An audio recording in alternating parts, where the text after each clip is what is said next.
Today's video is a serious warning for HELOC holders, as the Office of the Superintendent of Financial Institutions, also known as OSFI, is making drastic changes to the rules with respect to combined HELOC and mortgage products. And this has major implications for things like the Manulife One product, the Scotiabank Step product, and for anybody who is using a re-advanceable line of credit to make their interest tax deductible, doing things like the Smith maneuver, or buying investment properties using those re-advanceable mortgage products. And in today's video, we're going to discuss in plain language what the changes to the rules mean and when they will go into effect. And by the way, this is the first time, at least as far as I can remember, that OSFI has made a change that isn't going to be grandfathered in for current mortgage holders.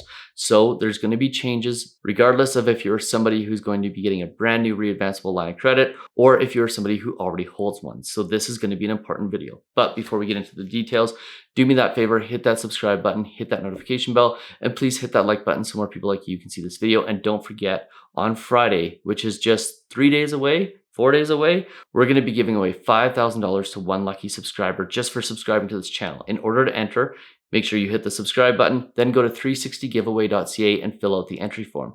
By the way, you also get an extra entry if you follow me on Instagram or if you share the contest socially. Okay, so let's get into it. OSFI made some major rule changes with regards to re-advanceable lines of credit and mortgages.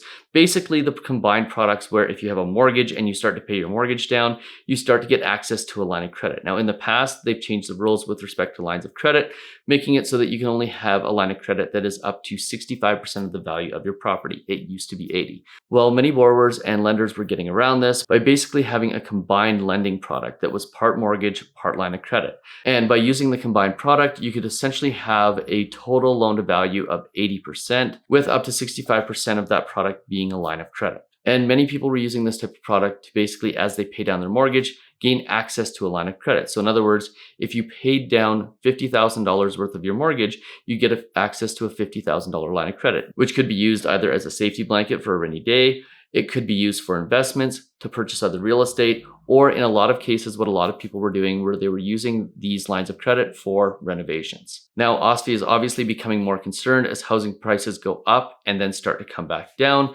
that people are using their houses as a bank account.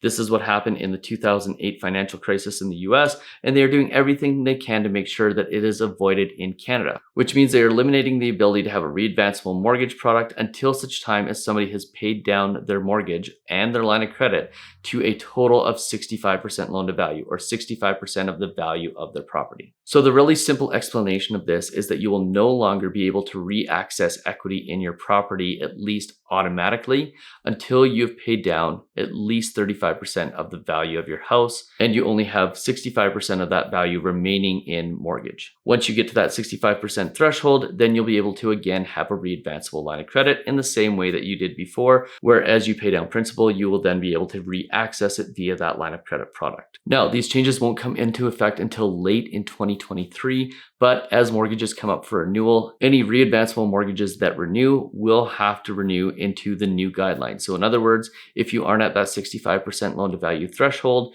you will have to start paying down your mortgage until such time as you hit that 65% loan to value ratio, and then you can start re-accessing your equity again. Now, you'll still be able to do refinances up to 80% loan to value. However, anything that is over 80% loan to value will have to be amortizing. So in other words, you will have to pay down principal every single month. Now, these changes come on the heels of a new survey that suggests that half of people who have lines of credit are not paying them down. They're only paying interest only. And it has also become worrisome that people have had significant increases in values in their properties in the last couple of years and are starting to feel the pinch of inflation and therefore turning to their home equity lines of credit in order to support their living costs, which is not something that you want to do as a borrower. It can put you in a seriously difficult financial situation. Ask me how I know that, because in 2011, we found ourselves in exactly that position as we turned to home equity lines of credit and non-secured lines of credit in order to fund our lifestyle, which was one of the biggest mistakes we've ever made financially. In fact, I made a video about it a few years ago, which I'll link to right here. It had a significant impact not only on our finances, but also on our marriage, as the stress of money became more and more a problem in our day-to-day lives. So you want to make sure that you're definitely avoiding those types of situations. Don't learn the lesson the hard way like we did. Take the advice right now. Avoid home equity lines of credit for things like living costs and things that aren't investments. Now, turning to this investment side of the equation, the Smith maneuver is something that has become more and more popular. I interviewed Robinson Smith a few months ago on this channel. You won't find that interview on the channel anymore. The reason why is because I have significant reservations about people leveraging for investments. Because in a perfect world where people make perfect decisions, using leverage, using lines of credit to make your mortgage tax deductible are things that make sense and work in a perfect world. But if you aren't in a perfect world and you don't make financial decisions appropriately, you could find yourself in a lot of trouble. So one of the big quotes out of that interview that I think is really, really important is Robinson Smith said everybody should consider the Smith maneuver, but didn't go on to say that everyone should absolutely do it. And I think he's absolutely correct in that sentiment. One last question for you, and I think it's an important one. Is the Smith maneuver right for everyone? The Smith maneuver should be looked into by every Canadian homeowner. It's not going to be right for everyone. What we've seen over the years, as you will have guessed, is the fact that the Smith maneuver relies on you maintaining your total debt level. We're converting the nature of debt from bad debt to good debt.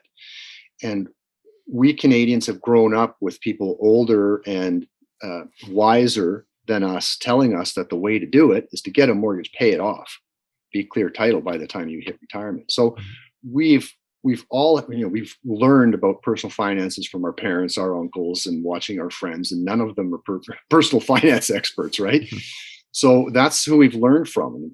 And we have to wrap our heads around the fact that the wealthy utilize debt to their advantage. They understand the difference between bad debt and good debt very, very clearly. That's why they're wealthy.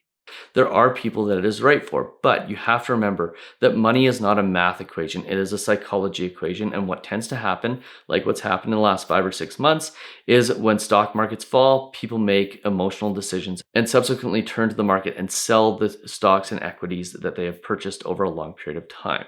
And if people find themselves in an emotional situation where interest rates are continuing to rise, the government is changing the rules with respect to re-advanceable lines of credit, and we start to see stock prices fall, well, all of that combined could create a really, really stressful situation. So I'm still on the fence with respect to leverage investing. And to paraphrase Warren Buffett, I think he said it best, smart people don't need leverage to succeed financially, and stupid people, well, probably shouldn't have access to it at all because it's going to create a lot of trouble for people.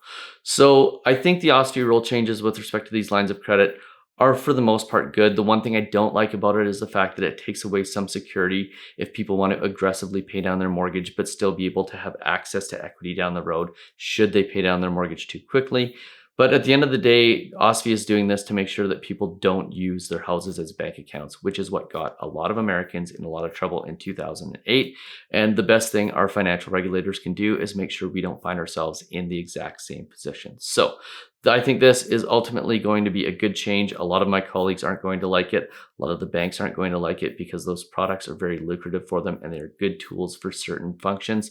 But at the end of the day, if many people are being offered these products and shouldn't necessarily be using them, well, I think it's a good thing to take away some of the access to something that is a specialized product that's become far too common with average borrowers.